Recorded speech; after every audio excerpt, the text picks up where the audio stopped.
Sir आपका बहुत बहुत स्वागत है और बहुत बहुत धन्यवाद, आपने हमारा निमंत्रण स्वीकार किया। और आज पता मैं बड़ी दुविधा में हूँ सर। क्यों? मेरे को पहले ये नहीं समझ में आपको सर बुलाऊं, गुरुजी कहूं, स्वामी जी, मैं क्या कह के संबोधित करूं आपको? अरे सबसे पहले तो मैं आपको बहुत तहे दिल से शुक्रिया करना चाहता Thank हूँ you, कि आपने और आपके प्रोडक्शन कंपनी ने मुझे यहाँ पर आज बुलाया। शुक्रिया। इस कपिल शर्मा शो के लिए। मतलब ये तो सबको हंसाते ही रहते हैं। दुनिया में इतना गम है लेकिन इनके गम को कम करने का काम तो इन्होंने ले रखा है ना? आशीर्वाद है सर। आप भी बहुत हंसाते हैं। कोशिश करता हूँ जी। इन्होंने मुझे पूछा कि मुझे किस नाम से संबोधित करें। हाँ। तो मैं कई बार कहता हूँ कि किसी भी नाम से बुला लीजिए, दिल से जो प्यार है से बुलाया जाता है ना, तो नाम कुछ भी चल जाता है। बहुत सही, लेकिन बहुत सही। लेकिन जब आप ये लिबर्टी दे देते फ्रीडम के किसी भी नाम से बुलाए, तो हाय किस किस नाम से मुझे बुलाया गया है और मेरे नाम का क्या कचुम्बर किया गया है। अच्छा जी। एक कार्यक्रम में, एक प्रोग्राम में मैं गया था, मुझे उन्होंने कहा कि आज हमारे बीच में गोल गोपाल आए हुए हैं। मतलब मेरा सर तो गोल है। गोल गोपाल। अच्छा, मैं अमेरिका गया। हाँ। अमेरिका में मुझे कहा, so we have amongst all of us Gaur Gopal Das. ये तो फिर भी ठीक ठीक था। है, हाँ। गोल तो ठीक ठाक था, गोल्ड भी। फिर एक मराठी प्रोग्राम में गया बंबई में। अच्छा जी। तो मराठी प्रोग्राम में कहते हैं, आज आपल्यामध्ये गोड गोपाल दास आले आहेत। तो गोड भी थोड़ा मीठा है, ठीक है। सबसे भयंकर वाला बताता हूँ। हाँ। आज हमारे बीच घोर गोपाल दास आए। अभी घोर तो मैं हूं नहीं जी। वाह क्या बात है सर। आपको पता है मैं तो कंफ्यूज था कि मैं सर को क्या कह के बुलाऊं। हमारे प्रोडक्शन वाले बड़े कंफ्यूज थे। नॉर्मली क्या फिल्म वाले लोग आते हैं सर यहाँ पे ना, जी। तो वो पूछते हैं बर्गर पिज्जा ये सब मंगवाते हैं। आज मुझे आके पूछता सर फल लेंगे दूध लेंगे। मैं कहा यार सर आज आप हमारे शो पे आए हैं, आप भी मानते हैं कि जिंदगी में हंसना बहुत जरूरी है? बिल्कुल 100% हंसना बहुत जरूरी है जी, क्योंकि दुख तो यूं ही भरा पड़ा है। मतलब कितने लोगों की लाइफ में प्रॉब्लम है यहाँ पर। सबके। अच्छा, जो लोग हाथ नहीं उठा रहे हो अपेक्षा करें कि मैं उनमें विश्वास करूंगा। ये लो कर लो बात। जिस जिंदगी में तो प्रॉब्लम होगी ना, जिंदगी है ना जनाब, तकलीफ तो होगी ही। बिल्कुल। वरना मरने के बाद तो जलने तक का एहसास नहीं होता। हाय हाय हाय। हाय क्या बात है। मैंने देखा सर के इंस्टाग्राम पे 5.5 मिलियन फॉलोअर्स हैं, बाकी सोशल मीडिया अलग है सर। तो मेरा सवाल आपसे ये था कि जी। दुनिया को मोह माया से दूर रहने का पाठ पढ़ाने वाले गुरु जब सुबह उठते हैं तो आप जाके इंस्टाग्राम पे चेक कर दो कि रात के बाद कितने फॉलोअर बढ़े मेरे। देखते हो? क्योंकि ये रोज देखती हैं अर्चना जी, एक घंटे बाद चेक करती हैं ये। इतना झूठ बोलता है ना ये इंसान। अभी नीचे रखा होगा फोन। चुप कर। अच्छा एक बात मैं आपको बता दूं कि इसके किसी भी बात पर विश्वास मत करना। ये मेरे ऊपर जो भी बोलता है ना कमेंट, वो असत्य है। जो झूठ बोलता है उसको कौवा काटता है जी। कौवा काटेगा इसको। और यहाँ पे नवजोत सिंह सिद्धू साहब बैठते थे, उनको भी दिनेश ने आउट किया है, इनका कोई हाथ नहीं है। ये भी बात असत्य है। धन्यवाद।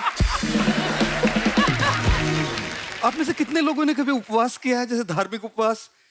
किसी ने रोजा किया है यहाँ जी? किसी ने जन्माष्टमी नवरात्रि की है? किसी ने पर्यूषण किया है? पर्यूषण है ना। देखिए मैं आपको एक बात बताऊं, आप कट टू 2023 है जी।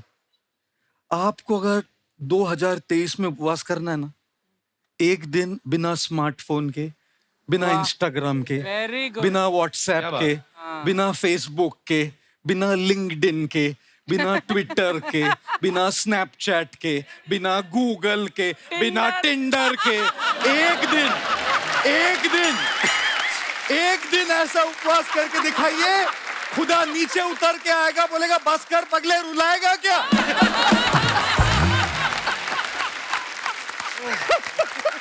वाह। तो वाकई ये बात हंसी मजाक में कही है सर ने, लेकिन बड़े काम की बात है। असली और उपवास। क्योंकि हमारी जिंदगी में इतना घुस चुका है सर इंस्टाग्राम, आदमी 250 ग्राम का और के रह गया है, क्योंकि हर जगह इंस्टाग्राम। और यंग बच्चे तो हैं ही हैं, बहुत सारे लोग हैं जो नहीं हटते हैं। शूटिंग चल रही है, अलग से बीच में ब्रेक होती, मैडम अपना फोन लेके आ जाती, और सुनाइए फिर कैसे हैं आप? नहीं फिर मतलब हद हो गई है। मैं अपने शो का प्रमोशन करती हूँ कब। हाँ बड़ा प्रमोशन, बड़े आपके 4 करोड़ फॉलोअर है ना। इतना घमंड ना कर कपिल। नहीं घमंड मैंने कब किया? मैंने कभी कहा मेरे 44 मिलियन है? कभी नहीं कहा।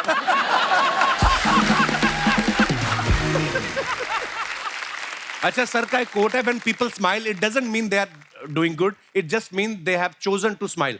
तो सर आपको क्या लगता है कि ये इंसान के अपने हाथ में है, वो खुद डिसाइड कर सकता है कि मुझे खुश रहना है, या उसकी पत्नी के हाथ में है, या उसके बॉस के हाथ में है, या गर्लफ्रेंड के हाथ में है? आपको मैंने हमेशा स्माइल करते देखा है, इसका रीजन ये तो नहीं कि आप अकेले हैं?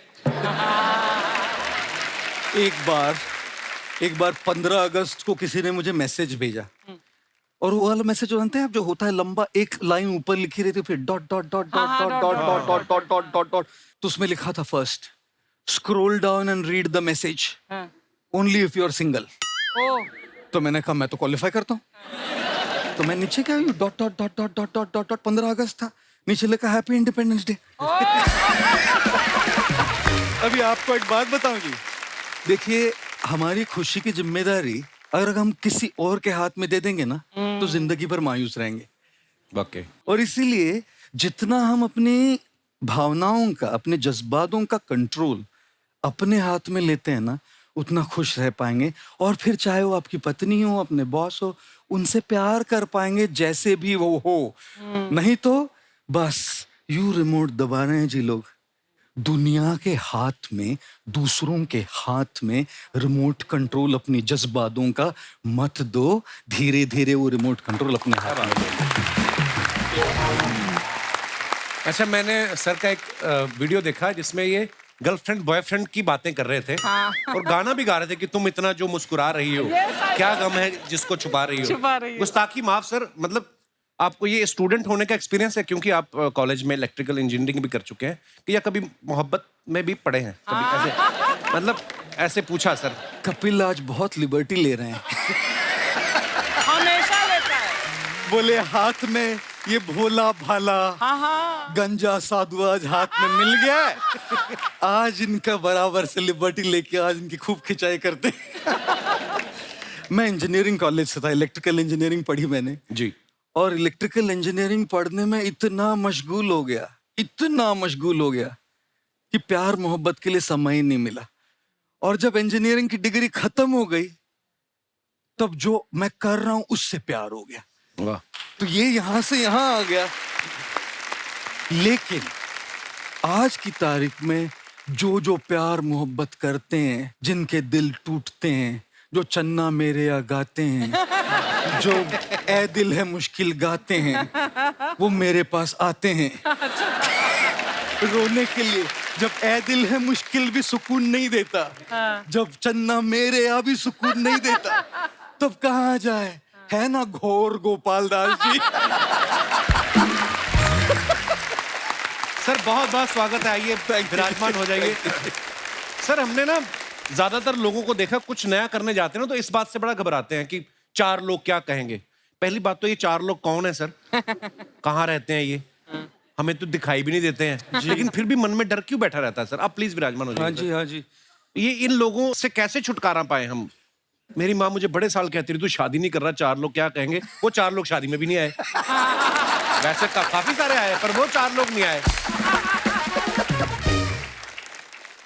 मैं कई बार कहता हूं, अगर दूसरे लोग आपके बारे में क्या सोचेंगे ये भी आप ही सोचेंगे, तो वो क्या सोचेंगे? वाकई। अरे उनको सोचने के लिए कुछ छोड़िए ना भाई। और अंग्रेजी में इसको नॉइज और वॉइस कहते हैं। बाहर के जो लोगों के जो ओपिनियंस होते हैं, जो सलाह होती है, जो मत होते हैं, जो राय होती है, वो सब नॉइज है। चाहे कितनी अच्छी इंटेंशन भी हो, लेकिन नॉइज है। और इस सब नॉइज में, इस आवाज में अपनी वॉइस को नहीं भूलना चाहिए जी। अपने अंदर भी एक वॉइस है। क्या बात। और इसीलिए मैं कई बार कहता हूं जी कि दूसरों की बात सलाह मानने में कोई दिक्कत नहीं जब उसमें कोई सच हो, लेकिन कुछ तो लोग कहेंगे। लोगों का काम है कहना, इन फिजूल की बातों में कहीं बीत न जाए रहना। मैं कई बार बोलता हूँ कपिल जी, आज मैं कन्फेस कर रहा हूँ आपके सामने जी, मैं जब भी स्टेज पे पहली बार किसी भी इवेंट में जाता हूँ, जैसे स्टेज पे आता हूँ तो मैं कहता हूँ, आपका नाम लेता हूँ, ऑल इवेंट्स। अरे वाह। ऑर्गेनाइजर्स ने मुझे कहा है कि गुरुजी आपको जो बोलना है ना तब बोलिए, लेकिन हमारी ऑडियंस को ना मजा आना चाहिए। फिर मैं कहता हूँ, ये जो कहते हैं कि हमारी ऑडियंस को मजा आना चाहिए। मैं क्या कपिल शर्मा हूं? स्टैंडर्ड लाइन है मेरी। तो इसलिए देवियों, सज्जनों, दोस्तों, दूसरों की बात मानते मानते खुद को भूल मत जाओ। खुद को क्या करना, उसको दूसरों की राय से ज्यादा अपनी खोज करनी ज्यादा जरूरी है। क्या बात। तो उन 4 लोगों को 4 कोने में बंद कर दो और अपनी आवाज को सुनो। हाँ जी मम्मी ठीक है। आज तो आपको बैठा के सुनाने लायक लगता है। अच्छा, ऐसा कहा जाता है ना कि इंसान को लाइफ में जब कोई झटका लगता है वो सब छोड़ छाड़ के अध्यात्म की तरफ आ जाता है। सर जैसे आप इलेक्ट्रिकल इंजीनियरिंग की पढ़ाई कर चुके हैं, तो तारे जोड़ते जोड़ते कौन सा ऐसा झटका लगा कि जो आप अध्यात्म की तरफ आ गए? कई बार ऐसे लोगों को लगता है कि झटका लगने से ही अध्यात्म की ओर आते हैं लोग। जैसे नौकरी नहीं मिली, छोकरी नहीं मिली, कुछ तो गड़बड़ हो गई होगी कहा। तो हमारे समय 3 ही ऑप्शन थे हमारे पास, इंजीनियर बनो, डॉक्टर बनो या फेलियर बनो। तीनों के अलावा कोई ऑप्शन नहीं थे। उसमें से मुझे इंजीनियरिंग मिल गई और इंजीनियरिंग के बाद तो सब लोगों को अपना करियर बनाना होता है। एक लड़का एमबीए कॉलेज के बाहर एमबीए के लिए फॉर्म भर रहा है। वॉचमैन से पूछा, भाई साहब एमबीए यहाँ करना चाह रहा हूँ, यहाँ से कॉलेज कैसा है? वॉचमैन ने कहा, बहुत बढ़िया, मैंने यहीं से एमबीए किया है।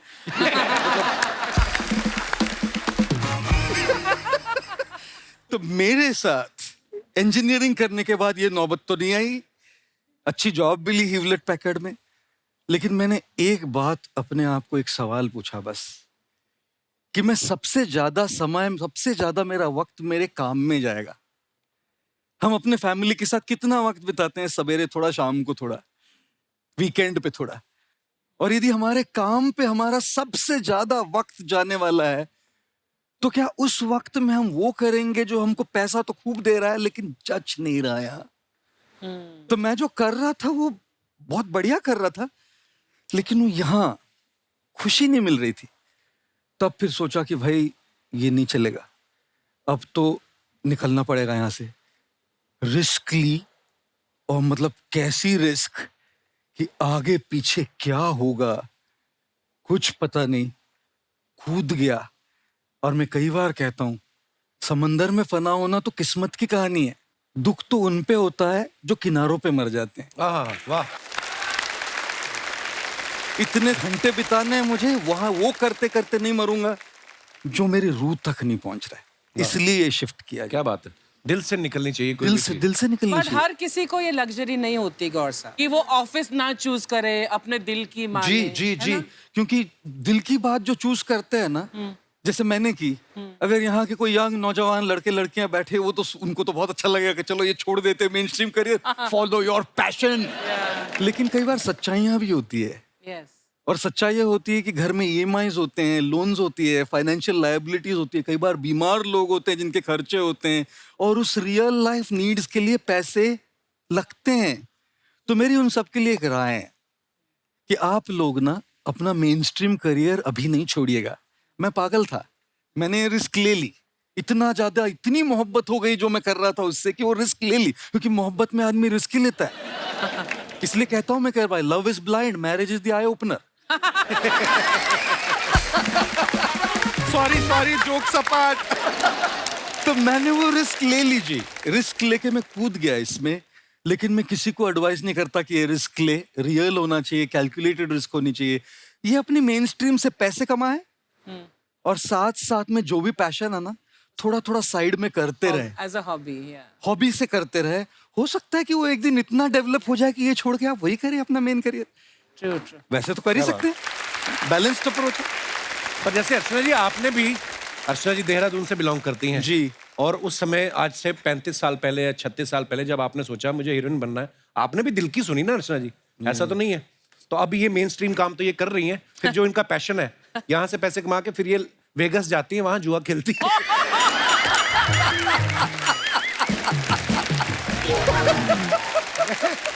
सर इनका ना रोज बदलता रहता कुछ ना कुछ। जैसे पहले तो ये फिल्मों में आ गई, इनको पता चला फेमस हो जाऊंगी मैं, ये वो पैसा कमाऊंगी। फिर इनको पता चला टीवी में भी पैसा है, फिर ये टीवी में आ गई।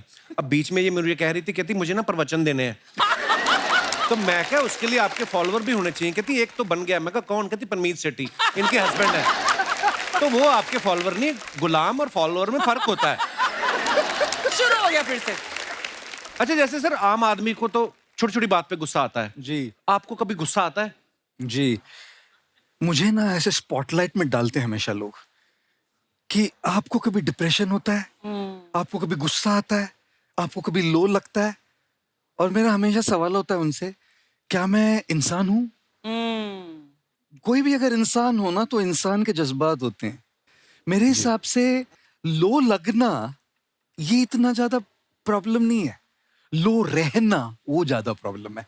गुस्सा आना ये उतना प्रॉब्लम नहीं है, गुस्से में अनाप शनाप बक देना ये बड़ा प्रॉब्लम है। 25-26 साल में ये कहना कि मुझे गुस्सा नहीं आता जाती होगी, ये कहना कि मैं गुस्से में रिएक्ट नहीं करता ये सच्चाई होगी।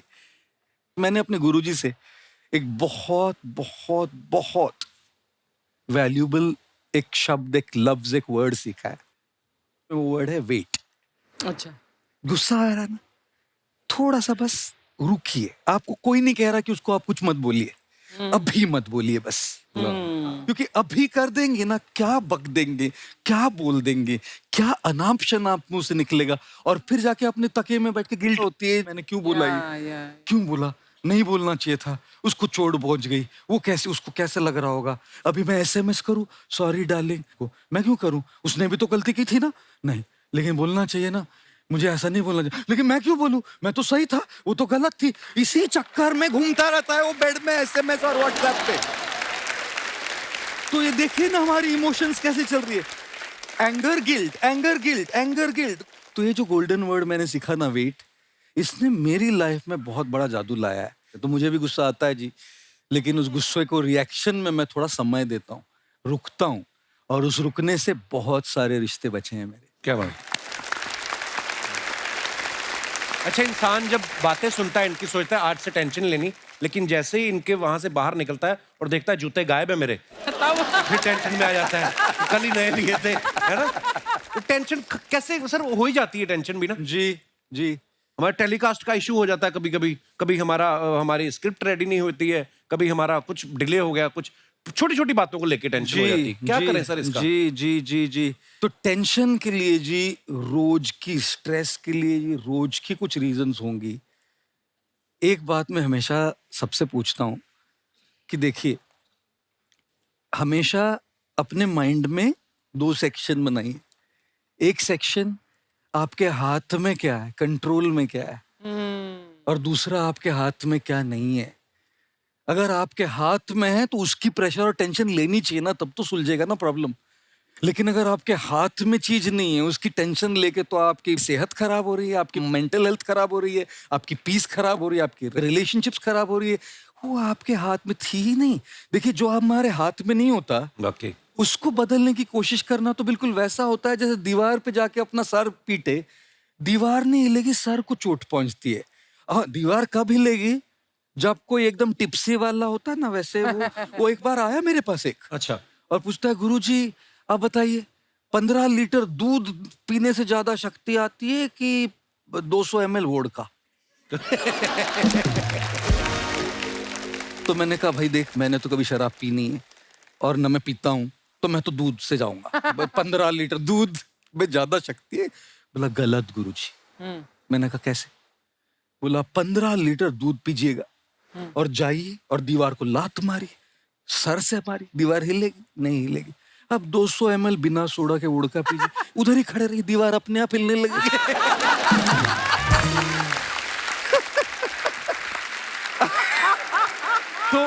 तो देखिए, जिंदगी में ऐसी दीवारें खड़ी रहती है जो आपके मारने से हिलने वाली नहीं। बिल्कुल। वो चीजें होती है जो हमारे कंट्रोल में नहीं होती, लेकिन कई चीजें होती है जो हमारे कंट्रोल में हैं, हमारे बस में हैं, हमारे हाथों में हैं।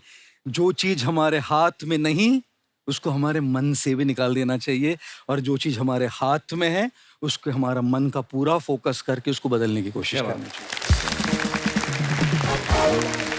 मुझे एक बात याद आ गई, एक आदमी था, बहुत पीता था वो, उसके सपने में भगवान आए, कहते तू बंदा बड़ा अच्छा है पर तू पीता बहुत है, कुछ तो तेरा करना पड़ेगा। तो 75 साल की उम्र में या तो तेरी याददाश्त जाएगी या तेरे हाथ कांपेंगे, बता क्या करें? तो कहता है हाथ कंपवा दो भगवान जी, याददाश्त ना जाए। कहता क्यों? कहता हाथ कांपेंगे तो ज्यादा से ज्यादा क्या हो जाएगा, गिर एक जाएगी। पैग नीचे गिर जाएगा। अगर भूल ही गए बोतल कहाँ रखी है